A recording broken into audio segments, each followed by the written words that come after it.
அது வந்து கண்டிப்பா ஏற்றுக்கொள்ள முடியாது. பிரதான கூட்டத்துக்கு கூட்டப்பட்டது. ஏன் இவ்வளவு பெரிய ஒரு கன்ஃபியூஷன்? நான் ரொம்ப சிம்பிளான ஒரு பர்சன். அவருக்கு வேற எந்த விதமான ரைட்ஸும் கிடையாது. வணக்கம். நேர்பட பேசு நிகழ்ச்சிக்கு வரவேற்கிறோம். அதிமுகவை ஒன்றிணைக்க 10 நாட்கள் கெடு விதித்திருந்தார் அதிமுகவுடைய மூத்த அமைச்சர், முன்னாள் தலைவர் திரு செங்கோட்டையன் அவர்கள். ஆனால் அதிருப்தி அடைந்த திரு எடப்பாடி பழனிசாமி கட்சி பொறுப்புகளிலிருந்து திரு செங்கோட்டையனை நீக்கியிருக்கிறார். இந்த நிலையில் திரு செங்கோட்டையன் டெல்லி சென்றிருக்கிறார். இது ஒருபுறம். இன்னொரு புறத்தில் திரு பன்னீர்செல்வம், திரு தினகரன் ஆகியோருடைய கூட்டணியிலிருந்து விலகலுக்கு தான் பொறுப்பல்ல என்று திரு நயினா நாகேந்திரன் பேசியிருக்கிறார். திரு நயினா நாகேந்திரனுடைய அணுகுமுறை சரியாக இல்லை என்று தினகரன் விமர்சனம் செய்திருந்தார். அதற்கு அவர் பதில் கூறியிருக்கிறார். இதுதான் இன்றைய நேர்பட பேசுவின் பேசுபொருள். என்னதான் திட்டத்தில் இருக்கிறார்கள் மோடியும் ஷாவும் என்ற தலைப்பில் பேசியிருக்கிறோம். மூத்த பத்திரிகையாளர் திரு பிரியன் பங்கேற்றிருக்கிறார். மூத்த பத்திரிகையாளர் திரு பிரகாஷ் இணைந்திருக்கிறார். அரசியல் விமர்சகர் திரு பொன் வில்சன் பங்கேற்றிருக்கிறார். வலதுசாரி கருத்தாளர் திரு குமார் இணைந்திருக்கிறார். வணக்கம் விருந்தினர்கள் அனைவருக்கும். திரு பிரியன், திரு செங்கோட்டையன், திரு ஓபிஎஸ், திரு தினகரன் இவங்களை சுற்றி நடக்கக்கூடிய இந்த அரசியல்ல அதிகமாக சமீபத்தில் அடிபடக்கூடிய பெயராக திரு நயினா நாகேந்திரன் பெயர் இருக்கு. என்ன காரணம்? இல்லை, அதாவது அந்த காரணம் என்னென்னா பிரதமர் வந்தபோது அவர் ஒரு ரிக்வஸ்ட் கொடுக்குறாரு, பிரதமர் பார்த்து பொக்கே கொடுக்கணும் அப்படின்ற மாதிரி சந்திக்கிறதுக்கு. அவர் மெசேஜ் எல்லாம் வாங்கி வச்சுட்டு ரியாக்ட் பண்ணவே இல்லை. என்கிட்ட சொல்லியிருந்தா நான் பண்ணியிருப்பேன்னு பின்னாடி சொல்கிறார். நான் உனக்கு இவ்வளோ மெசேஜ் அனுப்பிச்சேன், இவ்வளோ கால் பண்ணேன்னு அவர் காமிக்கிறார். ஸோ அதுலேருந்து அந்த பிரச்சனையை ஆரம்பிக்கிறது ஆக்சுவலாக ஸோ அது மட்டும் இல்லை, அந்த என்டிஏ கூட்டணியில் அவங்க இருக்காங்க. அவங்களுக்கான ஒரு பிரதமர் வரும்போதோ இல்லை அமித்ஷா வரும்போதோ ஒரு சந்திக்கிறது போன்ற விஷயங்கள் இல்லை. அப்புறம் மூப்பனாரோட நினைவாஞ்சலியில் அழைப்பெல்லாம் கிடையாது. ஸோ அதனால் அவங்க ஏதோ ஓரங்கட்டப்படுறாங்க, ஒதுக்கப்படுறாங்க. எடப்பாடியை சந்தோஷப்படுத்துறதுக்காக நம்மளை ஓரங்கட்டுறாங்க, ஒதுக்குறாங்கன்னு அவங்க ஃபீல் பண்ணுறாங்க ஆக்சுவலாக. அதுக்கு நயினாரும் உதவி பண்ணுறாரு. அது பழைய அவங்களுக்குள்ள ஏடிஎம்கேல இருந்த பிரச்சனை காரணமாக அவரும் அதை ரசிக்கிறாரு, சந்தோஷப்படுறாரு அப்படின்னு அவங்க நினைக்கிறாங்க. தினகரன் அண்ட் ஓபிஎஸ் நினைக்கக்கூடும் ஒருவேளை. அதனால் நயினார் காரணம் சொல்கிறாங்க. பட் என்ன கேட்டால் நயினார் காரணம்னு முழுமையாக அவர் தான் காரணம்னு என்னால் ஏற்றுக்க முடியல ஆக்சுவலாக. இதுக்கு பாஜக மேலிடமும் ஒரு காரணம். ஏன்னா பாஜக மேலிடம் கிளியரான ஒரு சிக்னல் கீழே இருக்கிறவங்களுக்கு கொடுத்துருக்கக்கூடும். அதாவது நீங்கள் ரொம்ப தினகரனுடைய ஓபிஎஸோடைய ரொம்ப கொஞ்சி கோலாவாதீங்க, அது எடப்பாடிக்கு ஒத்து வராது, அவர் கோச்சிப்பார் ரொம்ப அப்படின்னு சொல்லியிருக்கக்கூடும் ஒருவேளை. அதனால் கொஞ்சம் விலகியே நில்லுங்க அப்படின்னு சொல்லியிருக்கலாம். அதனால தான் அமித்ஷா வந்தபோது அமித்ஷா உண்மையிலே நியாயமான ஒரு கூட்டணி கட்சிகளை அனுசரித்து போகிறவராக அமித்ஷா இருந்தார்னா, அவர் வந்தபோது ஏற்கனவே கூட்டணியில் இருக்கிற ஓபிஎஸ்சியோ அல்லது தினகரனையோ பார்க்கணும் இல்லையா? அதுதான் நியாயமான ஒரு நடைமுறையாக இருக்கக்கூடும். அவரை பார்க்காதே அவர் போறாருன்னா அப்புறம் அவங்க அப்பாயின்மெண்ட் பார்க்க சொல்லுங்க, நம்ம கூட்டணியில் அவங்க இருக்காங்கன்னு சொன்னால் அது அவங்களுக்கு கொடுக்குற ஒரு கௌரவமாக இருக்கும். இல்லை நீங்கள் வருவீங்க, எடப்பாடி கூட அண்டர்ஸ்டாண்டிங் போடுவீங்க, அக்ரிமெண்ட் போடுவீங்க, நீங்கள் போயிட்டே இருப்பீங்க, பிரதமர் வருவார், அப்பாயின்மெண்ட் கொடுக்க மாட்டார், பார்க்க மாட்டார் அப்படின்னா. இப்போது திமுக கூட்டணியில் எந்த ஒரு சிறு நிகழ்ச்சினாலும் எல்லாருமே சேர்ந்து கலந்துக்கிறாங்க. ஒரு சாலிடாரிட்டியை, ஒரு ஒற்றுமையை காமிக்கிறாங்க.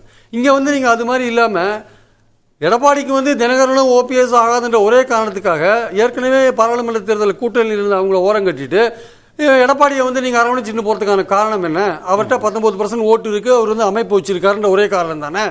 ஆனால் அதுக்காக நீங்கள் அவங்கள ஒதுக்கும் போது அவங்களுடைய தன்மானம் பாதிக்கப்படுது. அதனால் அவங்க அதுக்கு நயினார் நாகேந்திரன் ஒரு காரணம்னு அவங்க சொன்னால் கூட நயினாரும் ஒரு காரணமாக இருக்கலாம்.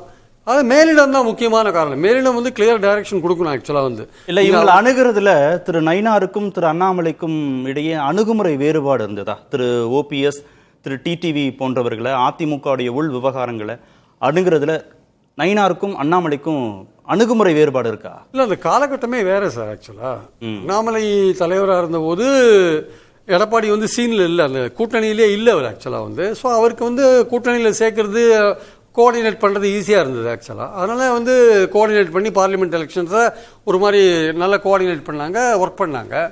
பட் இவர் எடப்பாடி சேரணும்னு வந்தபோது அண்ணாமலையை பலி கொடுத்துட்டாங்க பாஜக. அண்ணாமலையை பலி கொடுக்கும்பொழுது உள்ள நயினார் வராரு, எடப்பாடிக்கு ஏற்ற ஒரு தலைவராக போடணுட்டு நயினாரை போடுறாங்க. அந்த கட்டத்தில் தினகரன் முடிச்சுட்டு இருக்கணும் ஆக்சுவலாக. அந்த கட்டத்தில் தினகரன் முடிச்சுட்டு இருக்கணும், எடப்பாடி முடிச்சுட்டு இருக்கணும், சாரி இவர் ஓபிஎஸ் முடிச்சுட்டு இருக்கணும். திரு நயினார் தலைவராக பொறுப்பேற்கிற சமயத்திலே ஆமா அப்பவே முடிச்சுட்டு இருக்கணும். எடப்பாடி உள்ள வந்த போதே முடிச்சுட்டு இருக்கணும். எடப்பாடி அவர் கையில கட்சி இருக்கிறது, அந்த கட்சியை புடுங்கணும்ன்றதான தினகரனுடைய கட்சி. ஆக்சுவலா அமமுக எதுக்காக ஆரம்பிக்கப்பட்டது? துரோகி கையில கட்சி மாட்டிட்டு இருக்கு, அந்த மீட்டெடுக்கணும்னு தானே கட்சி ஆரம்பிச்சீங்க. அப்புறம் அவர் வந்து உங்க கூட்டணியில் சேரும்போது உங்களுக்கான உரிய மரியாதை அங்கே கிடைக்காதுன்றதை நீங்க புரிஞ்சுட்டு இருக்கணும். ஆனால் தினகரன் வந்து கொஞ்ச நாள் வாட்ச் பண்ணி பார்த்திருக்கார். அவர் எதிர்பார்த்தபடியே அவர் அலட்சியப்படுத்தப்பட்டார், ஓரங்கட்டப்பட்டார், ஒதுக்கப்பட்டார். ஸோ அதனால வந்து அவர் வந்து ஒரு கொஞ்ச நாள் டிலே பண்ணி அவர் என்ன பண்ணிருக்காரு, விலகி இருக்கார் என்டிஏலேருந்து. ஆனா இவங்க கோபம் வந்து நயினார் மேல மட்டும்தான் இருக்கு, பாஜகவுடைய தேசிய தலைமை மீது அவங்களுக்கு இல்லை. ஆக்சுவலாக தேசிய தலைமை மீது தான் இருக்கணும். தினகரன் வந்து எய்தவனிற்கு அம்பை நோகக்கூடாது. நயினார் என்ன சார் முடிவெடுப்பாரு? நயினார் என்ன முடிவெடுப்பார்? பழைய அதிமுக அந்த முரண்பாடோட அவங்களுக்குள்ள அந்த பழைய அதிமுக பிரச்சனைகள்லாம். தினகரன் வந்து அதிமுக ஒரு காலத்துல கோல வச்சு இருந்த போது நயினார்லாம் அவர் வீட்டு வாசல்ல காத்திருந்தவர் தான். எல்லாம் நானும் பிரகாஷ்லாம் பார்த்துருப்போம், நிறைய இதில் பார்த்துருக்கோம். எல்லாம் அப்படி இருந்தவங்க தான். அதனால வந்து பாயிண்ட் என்னன்னா வந்து ஓபிஎஸ் கிட்ட நயினார் நாகேந்திரன் எப்படி இருந்தாரு, ஓபிஎஸ் எப்படி நடத்தினாரு எல்லாம். ஸோ இவர் இப்போ ஒரு இடத்துல உட்காந்துருக்காரு நயினார் நாகேந்திரன். அவர் அவர் வந்து சக்கரம் சுழல் இருந்த மாதிரி இவருக்கு இப்போ இவருடைய பேச்சு வந்து நயினார் நாகேந்திரன் தமிழ்நாடு பாஜக தலைவராக இருக்கார். அவர் வந்து இவங்களை ஓரங்கட்டுறது, மேலிடம் ஓரங்கட்டுறது இவருக்கு சௌரியமா சந்தோஷமா கூட இருக்கலாம், சொல்ல முடியாது. இவர் அதை ஆதரிக்கிறாரா என்கரேஜ் பண்றாரா தெரியாது. ஒரே சமூகத்தை இவருக்கு கொடுத்திருக்கிற ஒரு இன்ஸ்ட்ரக்ஷன் என்னமா இருந்திருக்கும்னா, எடப்பாடியே எந்த காரணம் கொண்டு அவரை வந்து வருத்தப்பட வைக்காதீங்க, அவரை சந்தோஷமான மூட்லயே வச்சிருங்க, இவங்களை ஓரங்கட்டினாலும் பரவாயில்ல, ஒதுக்கினாலும் பரவாயில்ல, இவங்களை எப்போனா சேர்த்துக்கலாம், இவங்களை கருவேப்பிலை மாதிரி பயன்படுத்திக்கலாம், இவங்க எப்போனா நம்ம கிட்ட வருவாங்க அப்படின்ற மாதிரி பாஜக மேலிடம் நினைக்குது ஆக்சுவலா. ஸோ 21 தேர்தலில் தினகரனை சேர்த்துக்கோன்னு சொன்ன அமித்ஷா அவர் சென்னைக்கு வந்தபோது 24 தேர்தலில் கூட இருந்த தினகரனை பார்க்கணுமா வேண்டாமா? பார்க்கணும்ல, கூட்டணியில் இருக்காருல்ல. எடப்பாடி கோச்சு பாரு, நீங்க பார்க்காத போறீங்கல்ல, ஏன் போறீங்க? ஓபிஎஸ் 2017 நீங்க சொன்னபடி தர்ம யுத்தம் போட்டாரு, நீங்க சொல்றதுக்கெல்லாம் ஆடினார்ல, ஏன் நீங்க அவரை பார்க்காத போறீங்க? என்ன காரணம்? அப்போ அவங்க எப்படி வேணா நம்ம சேர்த்துக்கலாம், எப்படி வேணா அவங்களை ஹேண்டில் பண்ணலாம் அப்படின்ற ஒரு எண்ணம் தானே உங்களுக்கு இருக்கு ஆக்சுவலா. அப்ப அந்த எண்ணம், அப்ப அவங்க தன்மானம் அஃபெக்ட் ஆகும்போது அவங்க ஒரு நடவடிக்கை எடுக்கிறாங்க. இது நீடிக்குமா நீடிக்காதா, டிசம்பர்ல அவங்க மீண்டும் சேருவாங்களா சேர மாட்டாங்களா, அது அடுத்த கட்டம். தற்சமயத்துக்கு அவங்க தன்மானம் பாதிக்கப்படுது, அவங்க நாங்க விலகி போறோம்னு சொல்றாங்க. இதுக்கு அவங்களும் ஒரு பாலிடிக்ஸ் பண்ண வேண்டிய கட்டாயத்தில் இருக்காங்கல்ல. எத்தனை நாள் இவங்க அலட்சியத்தை அவங்க தாங்கிட்டு சும்மா இருக்க முடியும்? ஓகே, திரு பிரகாஷ், டெல்லி சென்றிருக்கிறார் திரு செங்கோட்டையன். சில மாதங்களுக்கு முன்பும் டெல்லி சென்றார், பாஜக தலைவர்களையும் சந்தித்தார். 10 நாள் கெடு விதிக்கிறார், கட்சி பொறுப்பிலிருந்து நீக்கப்படுகிறார், தற்போதும் டெல்லி செல்றார். டெல்லி பயணத்திற்கும் பாஜக தரப்புக்கும் ஏதாவது சம்பந்தம் இருக்கா, இல்லை இந்த நிகழ்வுகள் எல்லாமே தனித்தனியா ஐசோலேட்டடா நடக்கிறதாக புரிந்து கொள்ள? இல்லை சார், அதாவது பாஜகவுடைய பிளான்ஸை வந்து ஆரம்பத்திலேருந்து புரிஞ்சிருக்கிறவங்க எல்லாருமே இந்த நிகழ்வுகளை பார்த்து ஆச்சரியப்பட மாட்டாங்க. அதாவது எடப்பாடி வந்து பாஜகன்ற வெயிட்டை தூக்கிக்கிட்டு ஓடுறாரு. அப்பப்போ அங்கங்கே அந்த ரன்னிங் ரேஸுக்கு நடுவில் திமுகன்ற ஒரு மிகப்பெரிய போட்டியாளருக்கு எதிராக விஜய்னு இன்னொரு போட்டியாளர், இந்த 2 போட்டியாளருக்கு நடுவில் பாஜகன்ற வெயிட்டை தூக்கிக்கிட்டு ஓடுறாரு. ஓடும்பொழுது அங்கங்கே ஒருத்தரை வச்சு அவர் காலை அடித்து ஒடிக்கிறது எப்படி அவரால் ஓட முடியும்? இது வெளியிலே இருக்கிறாங்க. இல்லை, வெளியில இருக்கு, கூட்டணிக்கு வெளியே இருக்காங்க. இல்ல சார், பிஜேபி தான் கூட்டணிக்குள்ள தானே இருக்கிறாங்க. பிஜேபி, தமிழக பிஜேபின்ற ஒரு வெயிட்டை தூக்கிக்கிட்டு ஓடுறாங்க. அப்போ அவருடைய கால் அடித்து உடைக்கப்படுகிறது என்றால் அவரால் எப்படி ஓட முடியும்? கீழே திரு எடப்பாடி பழனிசாமி விழுந்தா பாஜகவுக்கு தானே சேர்ந்தே அடிபடும், அது தெரியாதா பாஜக? அது தெரியும். ஆனா நீங்க வந்து சிராக் பாஸ்வான்னு ஒருத்தர் இருந்தார் பீகார்ல. சிராக் பாஸ்வானை வந்து நம்ம நிதிஷ்குமாருக்கு எதிராக கரெக்டாக ஒரு 40 கான்ஸ்டிடுவன்சிஸில் போட வச்சாங்க, ஓட்டு போட்டியிட வச்சாங்க. அவர் வந்து 40 கான்ஸ்டிடுவன்சியில் நிதிஷ்குமாருக்கு செக் வச்சார். நிதிஷ்குமார் வந்து கிட்டத்தட்ட தோத்தார் அந்த இடத்துல. ஆனாலும் அவரை வந்து சிஎம் ஆக்கிட்டாங்க. சிராக் பாஸ்வான்ற ஹோல்டை கையில் எடுத்தது யார்? பிஜேபி. நீங்கள் மகாராஷ்டிராவில் நீங்கள் எடுத்தீங்கன்னா உங்களுக்கு வந்து ஷிண்டே, அஜித் பவார், என்சிபியிலேருந்து அஜித் பவார், இங்கே வந்து சிவசேனா தான் வந்து மிகப்பெரிய இந்துத்துவ கட்சி. அவங்க தான் வந்து பாபர் மசூதி இடிப்புக்கு முன்னோடியாக இருந்த கட்சி அவங்க தான். ஆனால் அதுலேருந்து ஷிண்டேவை உருவாக்குனாங்க. இந்த மாதிரி ஒவ்வொரு மாநிலத்திலையும் கூட்டணி வைத்திருக்கக்கூடிய கட்சிகளுக்குள்ளேயே முரண்பாடுகளை கிரியேட் பண்ணி அதை கபலீகரப்படுத்துறது தான் பாஜகவோட டெக்னிக். இப்போ திரு தினகரனுக்கும் திரு ஓபிஎஸ்க்கும் பாஜகவோட மறைமுக ஆதரவு இருக்குன்றீங்க? கண்டிப்பாக. அந்த மறைமுக ஆதரவு அவங்களுக்கு இல்லாமல் எனக்கு தெரிஞ்சு தினகரன் மேலே இருக்கக்கூடிய கேசஸ் இருக்கு இல்லைங்களா, இந்த ரெட்டை இலைக்கு லஞ்சம் கொடுத்த வழக்காகட்டும், 91-96 போட்ட லண்டன் ஹோட்டல் கேஸு நல்லா தெரியும் எனக்கு. அதில் காஃபி போஸா இருக்குது, சோஃபம் போஸா இருக்குது, எல்லா போஸாவும் இருக்குது அதில். அந்த கேஸ் ஆகட்டும், அந்த கேஸ், இந்த 2 கேஸ்லேருந்து அவரால் பாஜக துணை இல்லாமல் வெளியே வரவே முடியாது. ஓபிஎஸ் வந்து எப்படி உருவாக்கப்பட்டார், எப்படிலாம் அவருக்கு ஃபண்ட் பண்ணாங்க, கூவத்தூர் முகாமுக்கு போட்டி முகாம் அவர் நடத்தினார், இவர் 1 கோடி ரூபா ஆஃபர்னா இங்கே 4 கோடி ரூபா ஆஃபர், இப்படிலாம் வந்து நடந்த நிகழ்வுகள் எல்லாமே நமக்கு நல்லா தெரியும். அப்போது வந்து சசிகலாவும் எடப்பாடியும் ஆன்டி பிஜேபியாக தான் இருந்தாங்க. அவங்கள வந்து ப்ரோ பிஜேபியாக கன்வெர்ட் பண்ணி ஓபிஎஸை கொண்டு வந்து இணைச்சி ஒரு 4.5 வருஷ ஆட்சியை வந்து கொண்டு போனது இதெல்லாமே பாஜகவுடைய வேலைகள். இந்த வேலைகள்லாம் பிடிக்காம தான் வந்து ஒரு முறை எடப்பாடி வந்து டெல்லிக்கு போயிட்டு அண்ணாமலையை பற்றி குறை சொல்லணும்னு போகும்போது அந்த அறையில் அண்ணாமலை உட்காந்துருந்தார், அமித்ஷாவோட அறையில். இதெல்லாம் பார்த்து வெறுத்து போய் தான் இனி பாஜகவே வேணான்னு சொல்லிட்டு எடப்பாடி வராரு. அதுக்கப்புறம் இப்போது திமுகவுடைய முன்னெடுப்பு, இவங்க வந்து மத ரீதியான அரசியலை முன்னெடுத்தா திமுக மொழி ரீதியான அரசியலை முன்னெடுத்து இந்தியா முழுக்க மொழி பிரச்சனைகளை உருவாக்கி எல்லா மாநிலங்களும் தங்கள் தாய்மொழிக்காக போராடக்கூடிய சூழலை உருவாக்கிட்டு வரும்போது திமுகவுக்கு செக் வைக்க தான் இவங்க வந்து ஏடிஎம்கேவோட சேர்றாங்க. ஏடிஎம்கேவோட சேர்ந்தா கூட ஃபுல்லாக சேர முடியல. இங்கே தலைவரை மாற்றுறாங்க, அண்ணாமலையை மாற்றுறாங்க, நயினார் நாகேந்திரனை இவங்க கொண்டு வராங்க. இந்த ஈக்குவேஷனுக்குள்ள அவங்களுடைய அந்த பழைய ஆப்ரேஷனை அவங்க விடவே இல்லை. அதில் தான் செங்கோட்டையன் வர்றாரு. செங்கோட்டையன் போன தடவை பிரச்சனை பண்ணும்போதும் திரு எடப்பாடி பழனிசாமிக்கு எந்த விதமான நெருடலும் வந்துடக்கூடாதுங்கிறதுனால தானே திரு ஓபிஎஸ் பிரதமர் சந்திக்கல. டிடிவி தினகரன் என்டிஏவில் இருக்கிறாரா இல்லையாங்கிறத பாஜகவுடைய தேசிய தலைமை உறுதிப்படுத்தவே இல்லை. திரு செங்கோட்டையின் விவகாரத்திலையும் அவங்க கருத்து சொல்லாம ஒதுங்கி இருக்கிறாங்க. எடப்பாடி வேணும்னு தானே அவங்க நினைக்கிறாங்க. அவர் கை ஓங்கி இருக்கிறதுனால தான் அப்படி பேச முடியுது. சார், எடப்பாடி வேணும்னு நினைக்கிறவங்க எடப்பாடி தான் முதல்வர்னு அமித்ஷா எங்கேயாவது ஒரு இடத்துல சொல்லியிருக்காரு சார்? ஒரு இடத்துல அண்ணாமலை சொல்லியிருக்காரு, நயினார் நாகேந்திரன் சொல்லியிருக்காரு. ஆனால் அமித்ஷா ஒரு பத்திரிகை பேட்டி கொடுத்தாரு, தந்திக்கும் தினமலருக்கும். ஆமாம், அதில் சொல்லலை. அதிமுகவிலிருந்து ஒருவர் முதல்வர்னாரு. பாஜக அதிமுக கூட்டணி ஆட்சின்றாங்க. அந்த 117 சீட்டு எனக்கு வேணும், 117 சீட்டு உனக்கு. இந்த ஏன்னா நான் 18% வாக்குகள் வந்து பார்லிமெண்ட் தேர்தலில் வாங்கியிருக்கேன், நீ 19% வாக்குகள் வாங்கியிருக்க. எனக்கு வந்து 117 சீட்டு கொடு, நான் இந்த கூட்டணி கட்சிகளோடலாம் நான் அட்ஜஸ்ட் பண்ணிக்கிறேன். சரி, அந்த 19-18% வாக்குக்குள்ள திரு ஓபிஎஸ் திரு டிடிவிலாம் இல்லையா? வராங்க, இருக்காங்கல்ல. ஆமா, இப்ப அவங்க இல்லையே. எந்த பேரத்தை வச்சு அவங்க வந்து வலியுறுத்துவாங்க? அதுதான் சார், நீங்க கொடுத்தீங்கன்னா தான் நான் வந்து அட்ஜஸ்ட் பண்ணுவேன். கூட்டணி ஆட்சி, பாஜக தேசிய ஜனநாயக கூட்டணி ஆட்சி. இவரு எடப்பாடி என்ன பண்றாரு? கூட்டணி கமா ஆட்சி. இதுதான் எடப்பாடியோடைய கிளைமுக்கும் இதுக்கும் இருக்கக்கூடிய வித்தியாசம். இந்த விஷயத்தை பயன்படுத்திக்கிட்டு கூட்டணியில இருந்துகிட்டே அதிமுகவை காயப்படுத்தி என்ன பண்ண முடியும்? திரு செங்கோட்டையனை வச்சு என்ன பண்ண முடியும் உங்களால?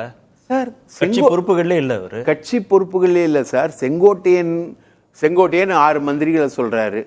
அவரோட பேட்டியிலேயே ஒரு 6 மந்திரிகள், 6 முன்னாள் அமைச்சர்களை சொல்றாரு. 6 முன்னாள் அமைச்சர்கள் யாரு? கட்சியுடைய டிப் டு டோ வரைக்கும் சொல்றாரா செங்கோட்டையன்?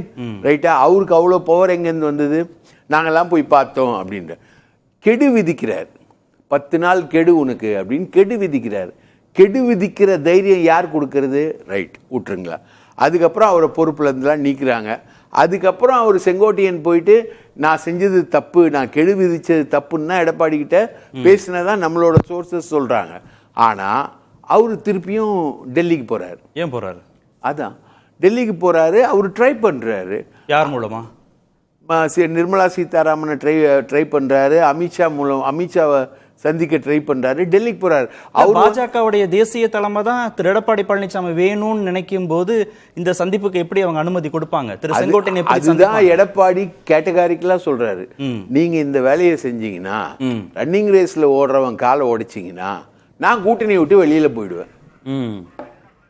நான் உங்க கூட்டணியில இருக்கிறதுக்கான அர்த்தமே இல்லை. நீங்க வந்து ஒவ்வொருத்தரா தூண்டி விடுவீங்க. நாளைக்கு வந்து திடீர்னு கரூர் விஜயபாஸ்கரை தூண்டி விடுவீங்க, இல்லைன்னா தங்கமணியை தூண்டி விடுவீங்க, இல்லைன்னா வேலுமணியை தூண்டி விடுவீங்க. எங்க கட்சியே டோட்டலா கண்ட்ரோல்ல வச்சு ஒரு மெக்கானிசத்தையும் நீங்க இன்டைரக்டா செங்கோட்டையன் இன்னைக்கு ரிபெல் பண்ற மாதிரி நிறைய பேரை ரெடி பண்ணி வச்சிருக்கீங்க. இப்ப கட்சி பொறுப்புல இருந்து திரு செங்கோட்டையனை நீக்குனது திரு செங்கோட்டையனுக்கான செய்தி மட்டுமல்ல, கிடையாது, பாஜகவுக்கான செய்தியும். பாஜகவுக்கான செய்தி அது பாஜக கிட்ட சொல்லிட்டு தான் நிக்கிறாங்க. நாங்க இந்த மாதிரி ஒரு கெடு விதிக்கிறாரு, கெடுவை வந்து அக்செப்ட் பண்ண முடியாது, எங்க கட்சியை இப்படிலாம் நடத்த முடியாது, நீங்க வந்து இப்படி பண்ணுங்க, இவரை கட்சியை விட்டு நீக்கிடுவோம் நாங்க அப்படின்ற கண்டென்ட் தான். ஆனா அப்போ எடப்பாடி கிட்ட காம்ப்ரமைஸ் பேசி எல்லாமே பேசி நீக்கினதுக்கு பிறகும் நல்லபடியா பேசின செங்கோட்டையன் திடீர்னு டெல்லிக்கு பறகுறாரு. டெல்லிக்கு போய் தன்னோட சான்சஸ் ட்ரை பண்ணிக்கிட்டே இருக்காரு. அவருக்கு இது வரைக்கும் கிளியரன்ஸ் கிடைக்கல, சந்திப்புக்கு கிளியரன்ஸ் கிடைக்கல. ஆனா இந்த வேலையை பாஜக செய்வது என்பது மகாராஷ்டிராலையும் சரி, பீகார்லயும் சரி, தமிழ்நாட்டிலையும் சரி, இந்த வேலைகளை சிண்டே வேலைகளை செய்வதென்பது அதிமுகவை கூட்டணியில் இருந்து வெளியேற்றிவிடும். திரு குமார், திரு செங்கோட்டையன், திரு ஓபிஎஸ், திரு டிடிவி, இந்த விவகாரங்கள் எல்லாத்துலயும் பாஜக உள்ள இருக்கா வெளியே இருக்கா பார்வையாளர்? அவர் நண்பர் பிரகாஷ் சொன்னதுலேயே உங்களுக்கு அது கான்டாக்ட் ஆகுதா? அது பாஜக தான் செய்யுதுன்னு சொல்றாரு, ஆனா அவரை பார்க்கறதுக்கு சந்தர்ப்பம் கிடைக்கல அப்படின்னு சொல்றாரு. ஆனா இதுக்கு முன்பு சந்திச்சாங்கல்ல, அதுக்கு முன்ன சந்திச்சாங்க, சில மாதங்களுக்கு முன்பு திரு செங்கோட்டையனை சந்திச்சாங்கல்ல. இதுல ரொம்ப சிம்பிள் சார், இது அதிமுகவுக்குள்ள பெரிய பிரச்சனை. அது கடந்த பல மாதங்களாக ஓடிக்கொண்டிருக்கிறது. அண்ணாமலையை எடுத்தது, நயினார் நாகேந்திரனை திரும்ப தலைவராக்கியது, இது எல்லாமே நம்ம பார்த்துட்டு இருக்கோம். இப்போ ஏன்னா ஏற்கனவே நயினார் நாகேந்திரன் அதிமுகவில் இருந்ததுனால் அவருடைய இந்த இணைப்புகள் சுமூகமாக இருக்கும், ஃப்ரீயாக பேசுவார், அண்ணாமலை எடுத்தங்க ஒத்தனை எதுவும் பேசிடக்கூடாது அப்படிங்கிற முடிவு தமிழ்நாட்டில் இருக்கிற அண்ணாமலைக்கு எதிரான மனநிலை உள்ள 2வது கட்ட தலைவர்கள் எல்லாம் பலர் எழுதி போட்ட புகார்களை அடிப்படையில் டெல்லியிலேருந்து இங்கே பூரா 24 மணி நேரம் தூங்குற நேரம் 7-8 மணி நேரம் போக பூரா தமிழ்நாட்டில் தான் சிந்திச்சுட்டு இருக்காங்கிற மாதிரி இங்கே பேசுவாங்க. அது அப்படி அல்ல. அவங்களுக்கு 28 இந்தியா பூரா யோசிக்கணும், பேரை கூட ஞாபகம் வச்சுட்டு இருக்க மாட்டாங்க, ஆள் எப்படி இருப்பாருன்னு கூட ஞாபகம் இருக்காது. நேராக பார்த்து சொன்னபோது பேசுவாங்க. இது ப்ராக்டிக்கல் நான் சொல்கிறது. அதனால் அவங்க எதுக்கு திட்டமே வகுத்து கொடுத்து இந்த கன்னித்தீவு கதை மாதிரி அவங்களே எடுத்துக்கிட்டு இருக்காங்க, அவங்களே இதில் பண்ணிட்டு இருக்காங்க. எது வந்தாலும் அவங்கள இழுக்கிறதுங்கிறது தேவையற்றது, அவசியம் இல்லாதது. இது என்னுடைய பதிவு. சரி, சந்திப்புகள் நடக்காம இருந்திருந்தா பரவாயில்ல. திரு செங்கோட்டையனை திருமிகு நிர்மலா சீதாராமனும் திரு அமித்ஷாவும் சந்தித்ததாக அவரே பேட்டியில உறுதிப்படுத்த. ஆமா, அது நடக்கத்தானே செய்யும். அவருடைய எண்ணம் என்ன, நாம் அவரை இக்னோர் பண்ணிட்டு இருக்காங்க, 6 மாசமா அவரை இக்னோர் பண்றாங்க. முதல்ல அவருடைய கூட்டம் அந்த இது அத்திக்கடவு திட்டத்தில் எம்ஜிஆர் பேர் ஜெயலலிதா போட்டோ போடலைங்கிறது அன்னைக்கு ஆரம்பிச்சது. அதுக்கு முன்னாடி எதுவும் நமக்கு வெளியே தெரியாது. அன்றைக்கு ஆரம்பித்தது இன்றைய வரைக்கும் பனிப்போரில் தான் போய் கொண்டிருக்கிறது. எந்த விழாவுக்கும் கூட்டத்துக்கும் அவரை கூப்பிடுறதும் இல்லை, இவரும் போகிறதும் இல்லை, இவரும் அதை பற்றி கமாண்ட் கொடுக்குறதில்ல, அவரும் சொல்கிறது இல்லை. ஒரு சில இடங்களில் 2 பேரும் மீட் பண்ணியிருக்காங்க சட்டமன்றத்துக்குள்ள. இதை தவிர வேற எதுவும் நடந்ததில்லை. என்ன செய்தியை சொல்லுது? என்ன செய்தியை எடப்பாடி பழனிசாமியை திரு செங்கோட்டையன் விமர்சிக்கிறார், என்ன முன்னாள் முதல்வர்கள் படம் வைக்கலன்னு விமர்சிக்கிறார். அதுக்கப்புறம் டெல்லியில போய் பாஜக தலைவர்களை சந்திக்கிறாருன்னா அந்த சந்திப்புக்கு அவங்க அனுமதியும் கொடுக்கறாங்க. கேட்டா நான் ஜிஎஸ்டி விவகாரம் அவங்க அனுமதி கொடுக்கிறது யார்? பிஜேபி அனுமதி கொடுக்கிறது யார்? ஜிஎஸ்டி விவகாரம் தொடர்பா சந்திக்கிறேன்னு அவர் திரு செங்கோட்டையன் விளக்கம் கொடுக்கிறார்ல. திரு எடப்பாடியோட கூட்டணி வைக்கிறோம், எடப்பாடி கூட கூட்டணி வைக்க போறோம், அவருக்கு எதிரான நிலைப்பாட்டில் இருக்கிற திரு செங்கோட்டையனை சந்திச்சா அவருக்கு ஒரு நெருடலை ஏற்படுத்துங்கிற முடிவுக்கு தானே பாஜகவுடைய தலைமை வரணும், அந்த தலைவர்கள் வரணும். அப்படி வர்றதுதான் இயல்பு. அப்படிதான் வரணும், இயல்பு இல்ல, அதுதான் நியாயமானது. அப்படிதான் நடந்தது. ஆனால் எதற்கு எடுத்தாலும், ஆனால் அவர்கள் ஆரம்பத்திலிருந்து 4 ஆண்டுகளுக்கு முன்னால் லீலா பேலஸ் ஹோட்டலில் என்ன சொன்னாரோ அதில் மத்திய அமித்ஷா அவர்களாக இருக்கட்டும், மத்திய அமைச்சர்களாக இருக்கட்டும், தமிழ்நாட்டை சேர்ந்த தலைவர்களாக இருக்கட்டும், எல்லாருமே ஒன்றுபட்ட அதிமுக, ஒன்றுபட்டால் உண்டு வாழ்வுங்கிறத தாண்டி போகாதீங்க, அப்போ தான் நமக்கு ஸ்ட்ரென்த்து. ஒவ்வொரு சவுத்தில் இருக்கிற ஒரு 3 பேர் ஒரு கம்யூனிட்டியை சார்ந்தவர்கள், 3 தலைவர்களும். அவர் ஓபிஎஸ் 2 முறை முதலமைச்சராக இருந்தவர். தினகரன் தஞ்சாவூர் மாவட்டத்தில் அவங்க பிரபலமானவர்கள். தமிழ்நாடு பூரா அவங்களுக்கும் நிறைய ஓட்டு கிடைத்திருக்கிறது. அதுபோல சசிகலா மேரி எல்லாத்தையும் அரவணைத்து அவங்க ஒன்றும் கேட்கல. எனக்கு இல்ல பேசுறதா சொல்றீங்க? இல்ல, இது ஏற்கனவே இது வருஷம் ஆரம்பத்துல இருந்தே லீலா பேலஸ் எலெக்ஷனுக்கு முன்னால 2021 இருக்கும், 21 சட்டமன்ற தேர்தல். ஆமா, அந்த சமயத்துல இப்ப அதிமுக பாஜக கூட்டணியை உறுதிப்படுத்தினாங்கல்ல சென்னையில தனியார் ஹோட்டல்ல. அப்ப திரு அமித்ஷா சொன்ன ஸ்டேட்மெண்ட் என்ன? அப்போ சொன்ன ஸ்டேட்மெண்ட் தமிழ்நாட்டில் என்டிஏ ஆட்சி இருக்கும்னு சொன்னார். இல்ல அதிமுக உள் விவகாரங்கள்ல நாங்க தலையிட மாட்டோம்னு சொன்னார். 2021 நீங்க சொன்ன தனியார் ஹோட்டல்ல அது பேசப்பட்டது, வலியுறுத்தப்பட்டது. EPS அதை சேர்த்துக்கல. 5 வருஷம் கழிச்சு இன்னொரு எலெக்ஷன் நடக்குது, அப்போ உறுதிப்படுத்துறாரு நாங்க உள் விவகாரங்கள்ல தலையிட மாட்டோம். அப்ப அதான லேட்டஸ்ட். ஆமா, அப்ப அதுல தானே உறுதியா நிக்கணும் பாஜக. அது நிக்கணும் தான், நான் இல்லைன்னு சொல்லல, நிக்கணும் தான், இல்லைன்னு சொல்லவே இல்லை. ஏற்கனவே கடந்த தேர்தலில் எடப்பாடி பழனிசாமி அவர்கள் பாஜகவை விட்டு விலகியிருந்த போதிலும் கூட ஓ பன்னீர்செல்வம் தேனி தொகுதியை விட்டு கொடுத்துட்டு அவர் ராமநாதபுரத்தில் போட்டிட்டார். 3.5 லட்சம் ஓட்டு வாங்கினார். அதிமுக 3வது இடத்துக்கு வந்து விட்டது. இது அப்போ பிஜேபிக்கு அவருக்கு சப்போர்ட் கொடுத்துருக்காரு. அந்த புரிதல்லாம் கிடைச்ச பிறகுதான் திரு அமித்ஷா அந்த ஸ்டேட்மெண்ட் சொல்றாரு, உள் விவகாரங்கள் நாங்க தலையிட மாட்டோம்னு. நியாயம்தான், உண்மைதான், நீங்க சொல்றது உண்மைதான், நான் அதை மறுக்கல. ஆனால் எப்படியாவது அதிமுக ஒன்றிணைய வேண்டும்ங்கிற எண்ணம் அவங்க மனசுல எங்கேயோ ஒரு இடத்துல இருந்து கொண்டு தான் இருக்கிறது. ஏன்னா ஆபரேஷன் சக்சஸ் பேஷன் டைன்னு வந்தா என்ன பிரயோஜனம்? திமுக நமக்கு எல்லாத்துக்கும் பொது எதிரி. திமுகவை வீட்டுக்கு அனுப்ப வேண்டும் என்றால் அதுவும் ஒரு குறிப்பாக தென் மாவட்டங்களை மக்கள் மனோநிலையெல்லாம் ரொம்ப அவங்க ஏதோ அவங்களுடைய ஆட்சியவே பிடிங்கிட்ட மாதிரி மக்கள்கிட்ட ஒரு நான் 4 நாளாக தென் மாவட்டம் தான் போயிட்டு வந்தேன். நிறைய பேர் என்ன சொல்கிறாங்கன்னா, இன்னும் நிறைய பேர் 40,000 ஒரு மாவட்டத்துக்கு 5,000-6,000 பேர் 1,500 பேர் விலக போறதாக தொண்டர்கள் சொல்றாங்க. இங்க அதிமுகவில் இருந்து விலக போய் இங்க எதிர்ப்பு தெரிவிக்க போறோம். ஆனா நம்புறாங்க, எப்படியெல்லாம் பண்ணினா அவங்க வழிக்கு வருவாங்கிறத தொண்டர்கள் வழியா அவங்களுடைய உணர்வுகளை வெளிப்படுத்துறாங்க. இப்ப இதெல்லாம் சேரும் பொழுது அது யாருக்கு நெருக்கடி கொடுக்குங்கிறத நம்ம அப்பதான் விவாதிக்கணும். அது ஒரு பக்கம். அப்ப இது கூட்டணிக்கான நெருக்கடியாக பாஜக பாக்குது. பாஜக ஒன்னும் நீ வராதையா, நான் எடப்பாடி தான் பேசணும்னு சொல்ல முடியுமா? அப்படி சொல்ல முடியுமா? அவர் ஒரு கல்வி அமைச்சர் இருந்தவர், பல ஆண்டு காலம் 7 முறை 9 முறை சட்டமன்ற உறுப்பினராக இருந்திருக்காரு. அதிமுகவில் பழம்பெரும் தலைவர். என்ன அவரை நீ எல்லாம் எங்களை பார்க்க வராதுன்னு சொல்ல முடியாது. அதிமுக நடக்கிற எல்லா பிரச்சனைக்கும் அவர் தானே பொறுப்பு. EPS தானே பொறுப்பு. பாஜக ஒருத்தர் நீக்கப்படுறாரு, சேர்க்கப்படுறாருங்கிறதுல போய் திரு EPS கருத்து சொல்ல முடியாது, ஆலோசனை சொல்ல முடியாதுல. அதே மாதிரியான பொசிஷன்ல ஏன் பாஜக இருக்க மாட்டேங்குது? பல ஆண்டு காலமாக பனிப்போர் நடந்து கொண்டிருக்கிறது. அதுக்கு முடிவு காணப்படலை. ஒன்னா வரணுங்கிறது முடிவு காணப்படலை. கடைசியில் போட்டோம், அவங்க கட்சிக்குள்ளே பிரச்சனை இல்லைன்னா இருந்துட்டு போட்டோம், அட்ஜஸ்ட் பண்ணாங்க. ஆனா அதையும் தாண்டி இது வெடிக்கிறது. சரி, இப்ப செங்கோட்டையனை சந்திக்கவும் வாய்ப்பு இருக்கப்போ நீங்க சொல்றதுல இருக்கலாம். நமக்கு தெரியாம இப்படிதான் இருக்கணும்னு சொல்ல முடியாது. இருக்கலாம், அவர் அங்கதானே இருக்காரு. இருக்கலாம், ஏதாவது பேசலாம். தன்னுடைய எனக்கு இப்படி இருக்கு சேர்லன்னா சொல்ல முடியாது, நீங்களும் இன்னும் எடப்பாடி சொல்லுங்கன்னு சொல்லலாம். ஆனா இவர் ஒண்ணு எனக்கு பொதுச் செயலாளர் பதவி கொடுங்கன்னு கேட்கல. எல்லாரும் ஒன்றிணைங்க. யாரும் பதவி அவரை போல நான் தான் முதலமைச்சர் அவங்க யாரும் சொல்லல.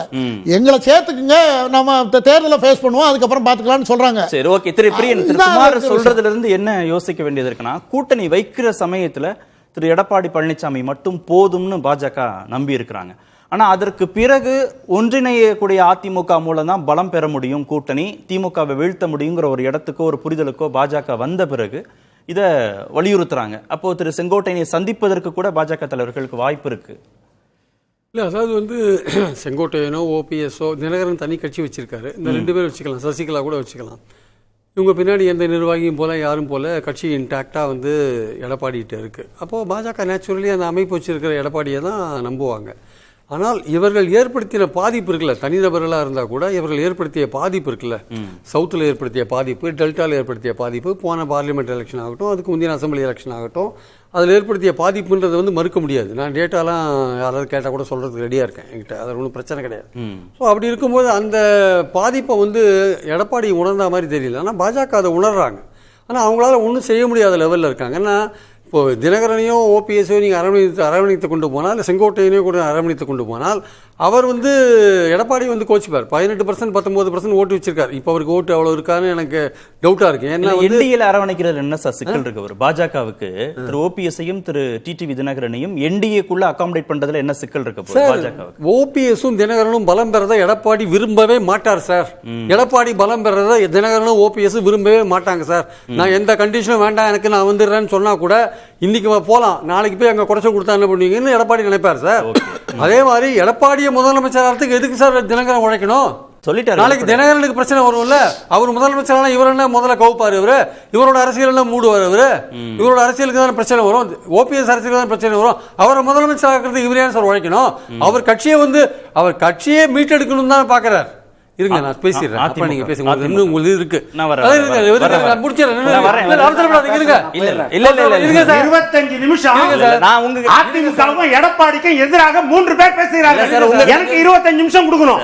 அப்புறம் நான் பேசுறேன்றாரு. உங்ககிட்ட தான் சார் வரப் இதுல போறேன். பேசி நான் உங்களை பார்க்கறேன். நான் உங்ககிட்ட தான் வரப் இவர் எப்படி போறேன். பேசலாம்? சார். 25 நிமிஷமாக 3 பேர் எடப்பாடி அதிமுகவுக்கு எதிராக 25 நிமிஷம் சார், வாதாடுறாங்க. இல்ல சார். ஒருவருக்கு எனக்கு 25 நிமிஷம் டைம் கொடுங்க. உங்களுக்கு பேசினாதானே சார் உங்ககிட்ட அதே மாதிரி கேள்வி எனக்கு கேட்க 25 முடியும். நிமிஷம் இல்ல கொடுங்க. சார், பேசி என்ன நடக்குதுன்னு சரி, தெரிஞ்சாதானே பாப்போம். கேள்வி கேட்க முடியும். சரி.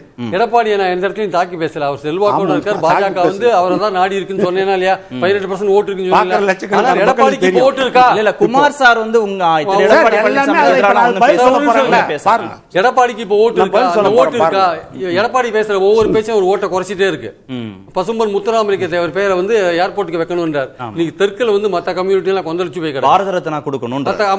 மத்த கம்யூனிட்டி எல்லாம் கொந்தளிச்சு கிடக்கும். திரு கிருஷ்ணசாமி, திரு அதாவது ஜான் பாண்டியன் முக்குலத்தோர் எதிர்க்கிறாங்க வந்து ரெண்டு ஓட்டு போடணும்ன்றதுக்காக, முக்குலத்தோர் அவருக்கு எதிராக இருக்கான்றதுக்காக பசும்பொன் முத்துராமலிங்க தேவருக்கு பேரை வைக்கணும் அப்படின்னு சொல்றாரு.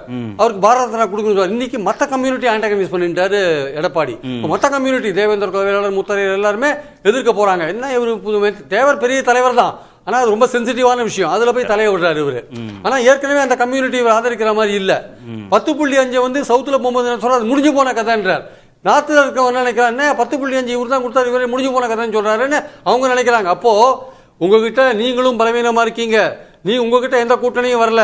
நீங்களும் ஜாதி ரீதியா பல பேரை பகைச்சிட்டு இருக்கீங்க. நீங்க எப்படி உங்க கூட்டணியை பலவீனப்படுத்தின்னு போனா பாஜக அதை பார்த்துட்டு சும்மா இருக்காங்கன்னா அவங்களுக்கு 2 நோக்கம் தான். ஒண்ணு வந்து இது பலவீனமாக போட்டோம், அதிமுக தோத்தாலும் பரவாயில்ல, ஒரு திராவிட கட்சி எலிமினேட் ஆகும், நம்ம 29 பார்த்துக்கலாம்னு ஒரு விஷயம். இன்னொன்று வந்து பீகார் எலெக்ஷன் முடிஞ்ச பிறகு 25 அக்டோபர் மாதத்துக்கு பிறகு நம்ம இந்த விஷயத்தை கவனிக்கலான்ற ஒரு விஷயம் இருக்கலாம். ரெண்டே விஷயம் தான் அவங்க மைண்ட்ல இருக்கக்கூடும் என்பது என் கருத்து. திரு பொன்வில்சன், கூட்டணி பலமா இருக்கணும், ஒருங்கிணைந்த அதிமுக மூலம் தான் அதை சாத்தியப்படுத்த முடியும் அப்படின்னு பாஜக ஒரு புரிதலுக்கு வந்திருக்கு அப்படின்னா அது யதார்த்தத்துடைய வெளிப்பாடா தெரியலையா? எந்த ஒருங்கிணைந்த அதிமுகன்னு சொல்றேன். இப்போ நானும் இப்போ குமார் வந்து தமிழ்நாடு முழுக்க டிராவல் பண்ணாரு. 234 தொகுதியிலையும் 1000-2000 தொண்டர்களுக்கு மேல சொல்லிட்டாங்க, நாங்க இப்போ வந்து செங்கோட்டையனுக்காக எதிர்ப்பு தெரிவிக்க போறேன் அப்படின்னு சொல்லிட்டாரு. என்ன ஆனா குமாருக்கு இருக்கிற ஞானம் வந்து அமித்ஷாவுக்கோ மோடிக்கோ இல்லாத இருக்கிறது பெரிய விஷயமா இருக்குது. அது எனக்கு ஆச்சரியமா தாங்குது. இப்போ அவர் பாணியில் சொல்லணும்னா நானும் வந்து நிறைய மாவட்டங்களுக்கு சுற்றுலா போனேன். அங்கெல்லாம் வந்து சொன்னாங்க இந்த மாதிரி சுப்பிரமணிய சாமி வந்து தமிழ்நாட்டில் செல்வாக்கு மிக்க தலைவராக இருந்தார், நிதியமைச்சராக இருந்திருக்காரு, ராணுவ அமைச்சராக இருந்திருக்காரு. அவர் அதிமுக வந்து பிஜேபி வந்து ஒரு ஆக்டிவேஷனோட கொண்டு வந்தாங்கன்னா தமிழ்நாட்டில் ஓட்டு அதிகமாகும். அதே மாதிரி யஷ்வந்த் சின்ஹா நிதி அமைச்சராக இருந்தார். தமிழ்நாட்டில் வந்து கடந்த காலத்தில் நிறைய எம்எல்ஏக்கள் அவருக்கு ஜனாதிபதிக்கு ஓட்டும் போட்டிருக்காங்க. தமிழ்நாட்டில் செல்வாக்கு இருக்குது, அவரையும் பிஜேபியில் கொண்டு வரணும்னு சொல்லுவாங்க. திருச்சி சிவாவின் மகன் திருச்சி சூர்யா இருக்காரு, அவரும் நல்ல செல்வாக்கோடு இருந்தார், ஒரு நல்ல பின்புலத்தோடு இருக்கிறவர். அப்போ அவரையும் கூட்டு வரணும்னு நினைக்கிறாங்க, நிறைய மக்கள் சொல்றாங்க அப்படின்னு நம்மளும் சொல்லிட்டு போயிடலாம். இவர் சொன்னது இல்ல, இப்ப நான் சொல்றேன் எது ஃபேக்ட். தேனியிலையும் ராமநாதபுரத்திலும் நாடாளுமன்ற தேர்தலில் 3.5 லட்சம் வாக்குகள் 4 லட்சம் வாக்குகள் வாங்குறாங்கல்ல சார் தமிழ்நாடு முழுக்க. 2021 தமிழ்நாடு முழுக்க அதுக்கு நான் பதில் சொல்றேன். ரெண்டுமே நான் கேக்குறது பதில் சொல்றேன். 2021 சட்டமன்ற தேர்தல்ல டிடிவி தினகரன் 2.35% டிடிவி தினகரன் இல்ல நம்ம திரு சுப்பிரமணிய சாமி ஒப்பீடு வந்து புரிதலுக்காக சரியா இருக்கலாம். கண்டினியூஸா பேச விட்டீங்கன்னா தான் தெரியும். இல்ல நான் தொடர்ச்சி சொன்னாதான் புரியும். நான் என்ன சொல்றேன், 2019 டிடிவி தினகரன் மோடிஜி பிரதமர் ஆகணும் அப்படின்னு குரல் கொடுத்தாரா? எங்க இருந்தாரு? 2021 பிஜேபி இங்க வளரணும், தமிழ்நாட்டில் ஆளுமை செலுத்தணும் அப்படின்னு டிடிவி நினைச்சாரா? எங்க இருந்தாரு? அந்த 2 நேரம் டிடிவி எங்க சார் இருந்தாரு? அப்போ 2024 டிடிவி உள்ள வராருன்னா என்னன்னா எடப்பாடி அங்க இல்ல, அதிமுக அங்க இல்ல. அவரோட குறிக்கோள் மோடிஜி வரணும், பிஜேபி வரணும், இந்த நாட்டை 3வது முறையாக மோடிஜி ஆளணும், அந்த எண்ணம் கிடையாது. ஒரு நொடி சார் என்ன அலோவ் பண்ணுங்க. அது ஃபேக்சுவலா சில விஷயங்களை நம்ம கடந்து போயிட்டோம்னா நேயர்களுக்கு நம்ம சரியான விஷயத்தை கடத்த முடியாம போயிடும். 2021 சட்டமன்ற தேர்தலில் டிடிவி வேணும்னு திரு அமித்ஷா வலியுறுத்தி திரு எடப்பாடி பழனிசாமி அதை ஏத்துக்கல. கரெக்டா? 23 சட்டமன்ற தொகுதிகளில் டிடிவி தினகரன் அதிமுகவுக்கு பாதிப்பை ஏற்படுத்தினாரு அப்படிங்கறத புள்ளி விவரங்கள் படி எல்லாரும் பேசிட்டாங்க. கரெக்டா? அந்த ஃபேக்ட்ல இருந்தா இத டீகோட் பண்ணல. இல்ல, நான் சொல்றது வந்து நீங்க நடந்தது மட்டும் தான். நீங்க பேசுறது பேச்சுவார்த்தை 1008 பேசுவீங்க. புள்ளி விவரம் தானே அது. டிடிவி எங்க இருந்தார், யாருக்கு எதிராக நின்றார், டிடிவி நிந்தாரா இல்லையா? எப்போ? ஈரோடு கிழக்கு இடைத்தேர்தல்ல ஓபிஎஸ் என்ன சொன்னாரு? பிஜேபி நிந்தா என் கேண்டிடேட் கூட நான் வாபஸ் வாங்கிக்கணும்னு சொன்னார்ல. அப்ப 2021 வாபஸ் வாங்கிட்டு இருக்கலாம்ல, பிஜேபி வரணுன்றதுக்காக. ஆனா எதிர களம் கண்டார்ல, பிஜேபி வேட்பாளருக்கு எதிர கேண்டிடேட்டை நிறுத்தினார்ல. அப்போ மோடிஜி வரணுன்ற நோக்கம் கிடையாது. ரெண்டாவது விஷயம் சொல்றேன். இப்ப கருவேப்பிலை மாதிரி அவங்கள பயன்படுத்துறாங்க ஒவ்வொரு தடையும் அப்படின்னாரு. நீங்க பயன்படுத்துறவங்க மேல குறைபாடா, பயன்படுறவங்க மேல குறைபாடா? அப்போ பயன்படுறவங்க, அப்போ பயன்படுறவங்க மேல தப்பு இருக்குதுல்ல, அதை நீங்க சொல்லணும்ல. அடுத்து என்ன சொல்றாரு? அதாவது அவங்க சொல்றதுக்கெல்லாம் ஓபிஎஸ் ஆடினாரு அப்படின்னு சொல்றாங்க. ஆமா, சொல்றதுக்கெல்லாம் ஆடினவருக்கு எந்த மரியாதை இருக்கும்? அந்த அளவுக்கு தானே இருக்கும். இப்போ நீங்கள் போன எலெக்ஷனில் எனக்கு 1.5 கோடி தொண்டர்கள் என் பின்னாடி தான் இருக்கிறாங்க, கட்சியே என் பின்னாடி தான் இருக்குதுன்னாங்க. உங்களை நம்பி தான் வந்து மோடிஜியும் அமித்ஷாவும் சேர்த்தாங்க. சேர்த்த பிறகு ஐயா ஒரு 5 தொகுதியில் நில்லுங்க, இல்லை ஒரு 6 தொகுதியில் நில்லுங்க. ஐயா எனக்கு வானவே வேணாம், நான் ஒரே ஒரு தொகுதியில் நிற்கிறேன், அது கூட என் மகன் இந்த தொகுதியை டிடிவி விட்டு கொடுத்து நான் ராமநாதபுரத்தில் நிற்கிறேன். அதாவது எந்த கட்சியுமே வெற்றியை நோக்கி தான் போகும், வெற்றிக்கான கூட்டணி தான் அமையும். அதுதான், அதாவது கூடா நட்பு கேடாய் முடிந்ததுன்னு கலைஞர் சொன்னாரு. அதற்கு பிறகு கூட்டணி வச்சாங்களா இல்லையா? அப்போ ஆதாயம் வெற்றி அது இருந்தால்தான் ஒரு கூட்டணி உருவாகும். லாபம் இல்லைன்னு அதுதான் சொல்ல வரேன். எந்த அளவுக்கு அவங்களுக்கு சொல்வாக்கு இருக்கிறது, எந்த அளவுக்கு செல்வாக்கு இருக்கிறது. திமுகவுக்கு எதிராக சொத்து குவிப்பு, அதாவது சொத்து வரி விதிப்போ, இல்லைன்னா மின்சார கட்டணம் உயர்வோ, இல்ல சட்டம் ஒழுங்கு பிரச்சனையோ, எத்தனை மாவட்டத்தில் எத்தனை ஆர்ப்பாட்டம், எத்தனை போராட்டம் மக்களுக்காக கட்சியை நடத்தி கொடுத்து திமுகவுக்கோ இல்ல பிஜேபிக்கோ அழுத்தம் கொடுத்திருக்கிறாங்க. மக்கள் பிரச்சனை இல்ல, கடந்த 5 ஆண்டுகளாக என்ன செய்திருக்கிறாங்க, இதெல்லாம் சேர்த்து தான் வந்து தேர்தல் வெற்றியை தோல்வியை நிர்ணயிக்கிறதுக்கு கூட்டத்தில் நிற்கும். அடுத்தது இப்போ ஓபிஎஸ் நீங்க சொல்றீங்க 3 பேர் இருந்தாங்க, 4 பேர் இருந்தாங்க. அவர்கள் ஒன்றாக ஒரே மேடையில் இருந்திருக்காங்களா? அவர்கள் ஒன்றாக ஒரே இடத்துல இருந்திருக்காங்களா? 2017 டிசம்பர் 31ஆம் தேதி, அதாவது ஊட்டியில எம்ஜிஆர் 100ஆண்டு விழா, அங்க வந்து ஒரு பெரிய தலைவர், எல்லாரும் மதிக்கக்கூடிய தமிழ்நாட்டில் ஒரு மிகப்பெரிய தலைவர், அவர் பேசுறாரு. என்ன சொல்றாருன்னா, அதிமுகவுக்கு துரோகம் செய்ததாக சசிகலா குடும்பத்தினர் 16 பேரை கட்சியில் இருந்து ஜெயலலிதா நீக்கினார். ஜெயலலிதா இருந்த காலத்திலேயே முதல்வர் ஆகலாம் என சதி திட்டம் தீட்டியவர் தான் தினகரன். அதிமுகவை வீழ்த்த எத்தனை சதி திட்டம் தீட்டினாலும் இவர்களால் அசைக்க முடியாது. அதனால்தான் அவரை கட்சியை விட்டே ஜெயலலிதா நீக்கினார். அதனால நான் உயிரோடு இருக்கும் வரையில் தினகரனை கட்சியில் சேர்க்கக்கூடாது என்பதில் ஜெயலலிதா உறுதியாக இருந்தார். மன்னிப்பு கடிதம் தந்த சசிகலாவை மட்டும் பாவம் பார்த்து ஜெயலலிதா சேர்த்து கொண்டார். ஜெயலலிதாவுக்கு பச்சை துரோகம் செய்தது டிடிவி தினகரன் தரப்பு.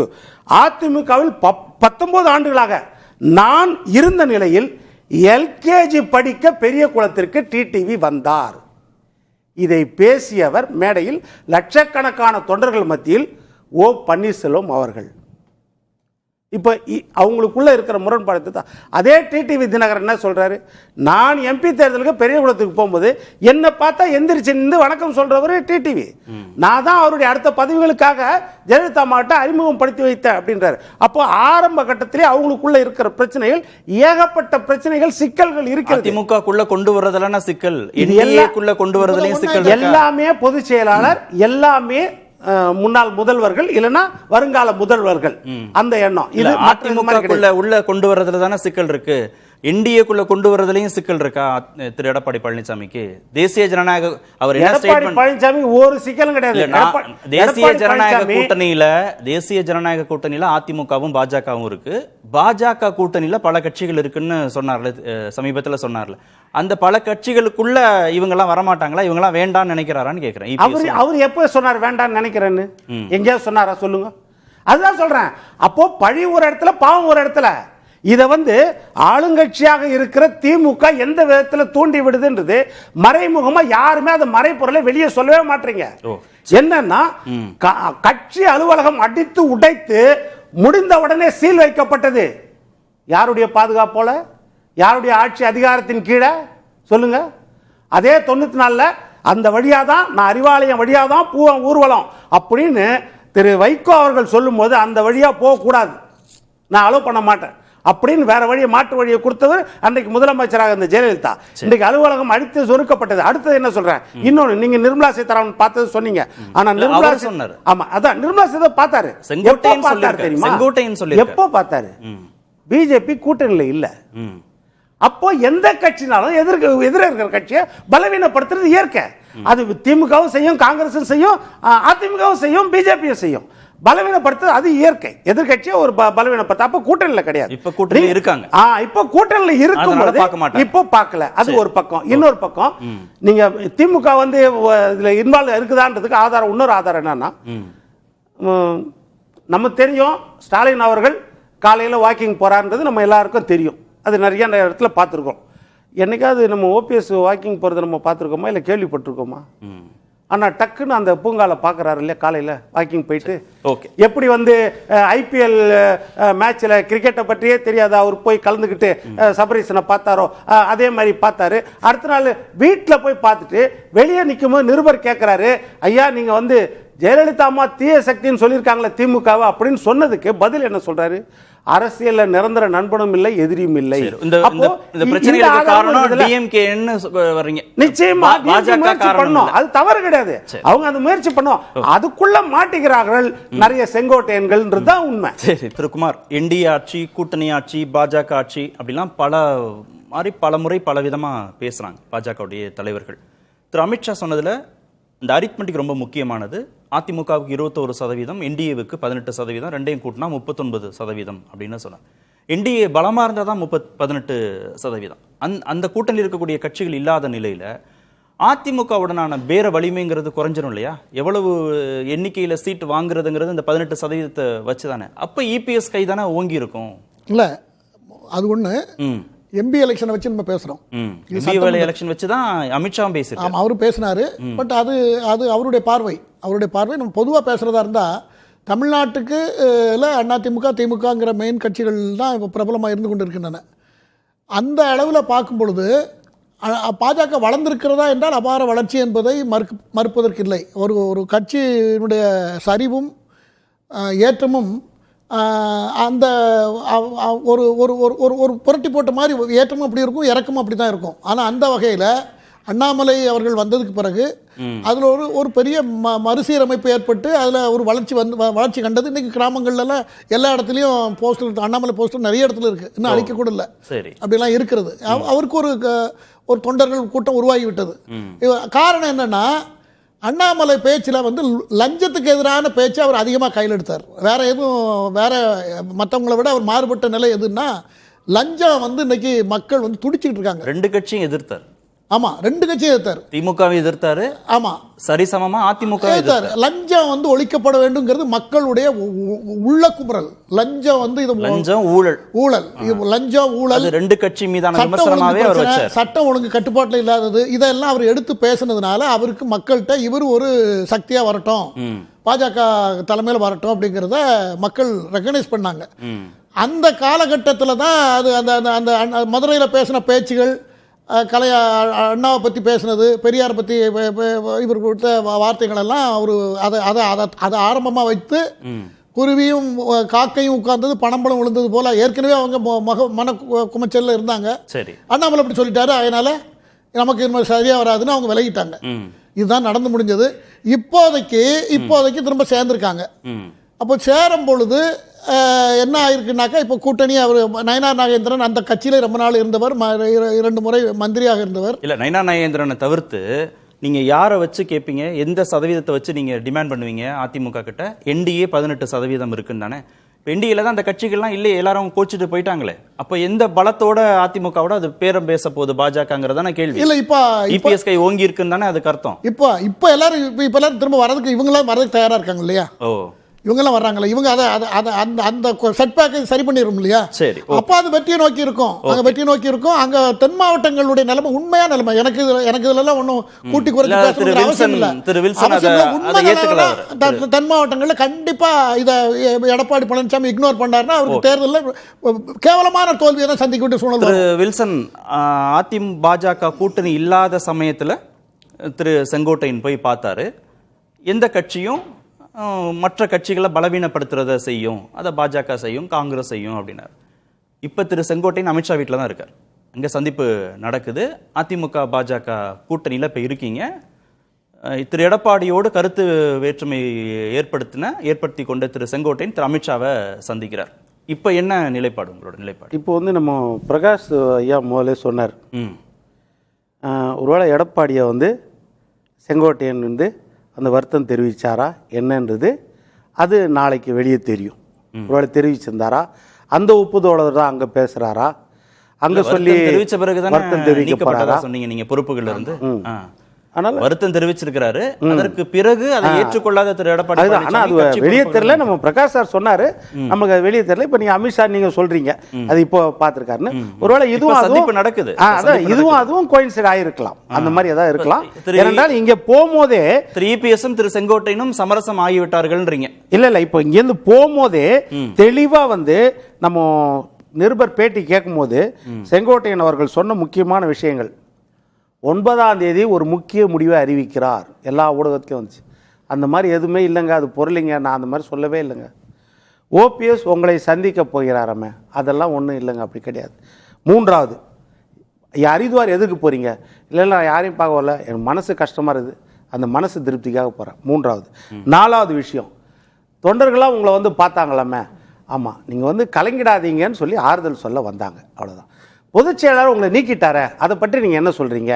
அப்போது சொல்கிறாரு, இல்லை நான் வந்து ஒரு பொதுவான ஒரு கருத்து சொன்னேன், நான் அது மனசில் இருந்தாலும் சொன்னேன், இல்லைன்னா சொல்லியிருக்க மாட்டேன். அவர் அதுக்காக நடவடிக்கை எடுத்திருக்காரு. ஒரு பொதுச் செயலாளர் எடுக்கும்போது நான் அதை பற்றி விமர்சிக்கக்கூடாது, நான் அதை விமர்சிக்க விரும்பலை, அவர் சொன்ன விஷயம். அடுத்தது என்ன சொல்கிறாரு, இப்போது அதனால நான் வந்து யாரையும் சந்திக்கல, ஒரு மன திருப்திக்கு தான் நான் போகிறேன், மற்றபடி எந்த முடிவு எடுக்கல. ஹரித்வார் போகிறேன், கோவிலுக்கு போகிறேன் தானே சொன்னார். திரு அமித்ஷா வீட்டுக்குள்ள போயிருக்கல, அதுதான் சொல்றேன். அதாவது முந்தின நாள் இருந்த அந்த வீரியம் இப்ப இல்லன்றத சொல்றேன். யாரு? திரு செங்கோட்டையன் கிட்ட அந்த உணர்வு வந்து எதிர்ப்பு உணர்வோ அந்த உணர்வு இல்லாம ஹரித்வாருக்கு தான் போயிருக்கணும். ஏன் திரு அமித்ஷாவை சந்திக்கிறார் அவரு? இல்ல திரு எடப்பாடி பழனிசாமியை தானே சந்திச்சிருக்கணும். அந்த இறுக்கம் குறைஞ்சிருச்சு, ரெண்டு பேரும் சுமூகமா ஆயிட்டாங்கன்னா. எடப்பாடி பழனிசாமியை திரு செங்கோட்டையன் சந்திப்பு நடந்திருந்திருக்கும். எடப்பாடி பழனிசாமியை சந்திச்சாரா இல்லையான்னு நம்மளுக்கு தெரியாது. ஆனா பிரகாஷ் ஐயா சொன்னாரு, இல்ல சந்திச்சதா அவர் சொல்லல, வருத்தம் தெரிவிச்சார் சொன்னாரு. அது என்ன சார் சொன்னார் பிரகாஷ்? அதான் சொன்னாரு. அதாவது அந்த பேச்சுவார்த்தைக்கு அப்புறம் செங்கோட்டையன் வந்து நான் வந்து அந்த கெடு விதித்தது தவறு அப்படின்றது வந்து கெடு விதித்திருக்க கூடாது. கெடு விதிக்கிறது ஒரு பொதுச் செயலாளருக்கு கெடு விதிக்கிறதுன்றது போர் பிரகடனம். அது வந்து கெடு என்பதே போர் பிரகடனம் தான். சமாதான பேச்சுவார்த்தையில கெடுவே கிடையாது. நீங்க கெடு விதிச்சது தப்பு அப்படின்றது தான் எடப்பாடி சைடோட பேச்சு. இவங்க சைட்ல இருந்து பேசினவங்க, ஆமாங்க நான் தப்பு பண்ணிட்டேன், எனக்கு சில பேர் அட்வைஸ் பண்ணாங்க, அந்த பேச்சை கேட்டு நான் தப்பு பண்ணிட்டேன் அப்படின்றதா அவரோட சப்மிஷனா இருந்தது. ஆனா எடப்பாடி கேட்ட இது அவர் மீது நடவடிக்கை எடுக்கும் போதும் பிஜேபியோட ஹைகமாண்ட் கிட்ட டிஸ்கஸ் பண்றாரு, இந்த மாதிரி நடவடிக்கை எடுக்க போறேன்றது சொல்றாங்க, அவங்களும் ஓகே சொல்றாங்க. அதுக்கப்புறம் அந்த நடவடிக்கை எடுக்கப்பட்ட பிறகு மறுபடியும் நீங்க செங்கோட்டையன் மாதிரி ஆட்களை என்கரேஜ் பண்ணீங்கன்னா நாங்க கூட்டணியில இருக்க மாட்டோன்றதையும் கேட்டகரி. இந்த சந்திப்புக்கு அனுமதி கொடுக்கறாங்க. எப்படி திரு அமித்ஷா இப்ப சந்திக்கிறாரு? அமித்ஷா வந்து சந்திக்கிறதுன்றது வந்து மிகப்பெரிய ஆச்சரியம். இது வந்து நிறைய விளைவுகளை வந்து தமிழக அரசு. என்ன செய்தியை சொல்லுது இந்த சந்திப்பு? பாஜக அவங்களுடைய வாக்குறுதியை மீறுறாங்க. ஆக்சுவலா அதிமுக உட்கட்சி விஷயத்தில் தலையிட மாட்டேன்னு சொன்னாங்க இல்லையா, அந்த வாக்குறுதி அமித்ஷா சொன்ன வாக்குறுதி அவரே மீறாரு. ஆக்சுவலா இவர் மீறதுனால இப்போ பாஜகவுடைய இன்ஃப்ளூயன்ஸ் வந்து அதிமுகவுக்குள்ள இருக்குன்றது நமக்கு நல்லா தெரியுது. ஸோ இது வந்து எடப்பாடிக்கு நேர் எதிரான ஒரு காய் நகர்த்தல் வேலையாக நான் பார்க்குறேன். ஆக்சுவலாக வந்து ஏன்னா இவர் வந்து எடப்பாடியோட ஒரு ஃபைட்டிங் மோட்ல போயிட்டாரு இருக்காரு. கெடு இன்னும் இருக்கு, கெடு இன்னும் முடியல, 10 நாள் கெடு. ஆமா, என்னதான் இவர் வந்து இனிமே சமாதான பேச்சுவார்த்தை நடந்தாலுமே எடப்பாடி இவரை ஏற்றுக்க போறதில்லை. செங்கோட்டையன் அவருக்கு டிக்கெட்டே கொடுக்க மாட்டார் இன்ஃபேக்ட் கிட்ட. ஸோ இவர் தனியாக தான் போய் ஃபைட் பண்ண வேண்டிய, அல்லது ஓபிஎஸோட சேர்ந்தோ தினகரனோட சேர்ந்தோ எடப்பாடியை ஃபைட் பண்ண வேண்டிய நிலையில தான் இருக்கார்.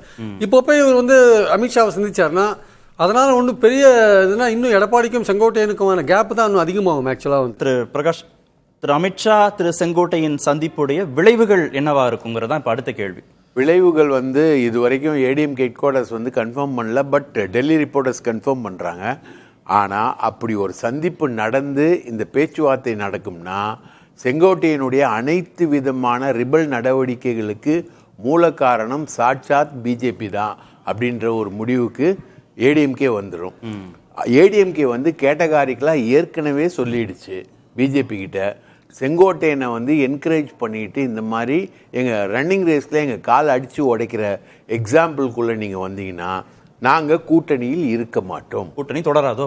கூட்டணி தொடராது, கூட்டணி முறியும். திரு பிரியன், பாஜக திரு இபிஎஸ் இடையிலான அந்த உறவு எப்படி இருக்கும்? ஒருவேளை இந்த சந்திப்புக்கு பின்னணி தாக்கமானா அப்படின்னு இடைவேளைக்கு முன்பாக பேசணும். இதை எப்படி கையாள்வார் திரு இபிஎஸ்? இல்லை, இது ரொம்ப கசப்பான உறவாக மாறத்துக்கான வாய்ப்பு இருக்குது. ஏன்னா செங்கோட்டையன் எடப்பாடியை எடுத்து ஒரு போர்க்குரல் கொடுத்துட்டார் அவர். ஆக்சுவலாக அப்படி கொடுத்த ஒருத்தரை அமித்ஷா சந்திக்கிறார் அப்படின்னா அது எடப்பாடிக்கு சொல்கிற ஒரு மெசேஜ்.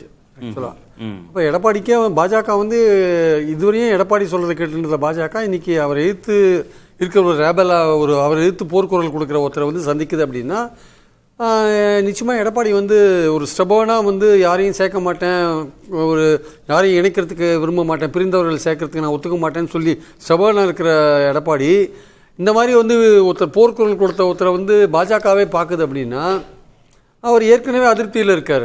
எடப்பாடி அதான் முதலமைச்சர் கேண்டிடேட்னு அவர் சொல்லலை, அதெல்லாம் உண்மைதான். ஆக்சுவலாக என்டிஏ ஆட்சின்னு சொல்கிறாங்க. இது மாதிரி விஷயங்களுக்கு ஒரு பதில் சொல்லி அழுத்து போயிட்டாரு. இடைவெளியும் அதிகமாகும். இன்னும் பாஜகவுக்கும் அதிமுகவுக்குமான இடைவெளி அதிகமாகும். 10 மாதத்துக்கு முன்னாடி கூட்டணி சேர்ந்து அது ஜெல்லாகாத கடைசியில் இந்த மாதிரியான ஒரு விஷயத்தில் இன்னும் இடைவெளி அதிகமாகி அது இன்னும் வரப்போற டிசம்பர் மாசத்துக்குள்ள அது என்ன ஆகும்னு சொல்ல முடியாது. அதனால சிக்கலான ஒரு விஷயத்துலாம் உண்மையா இருந்ததுன்னா சிக்கல் இது.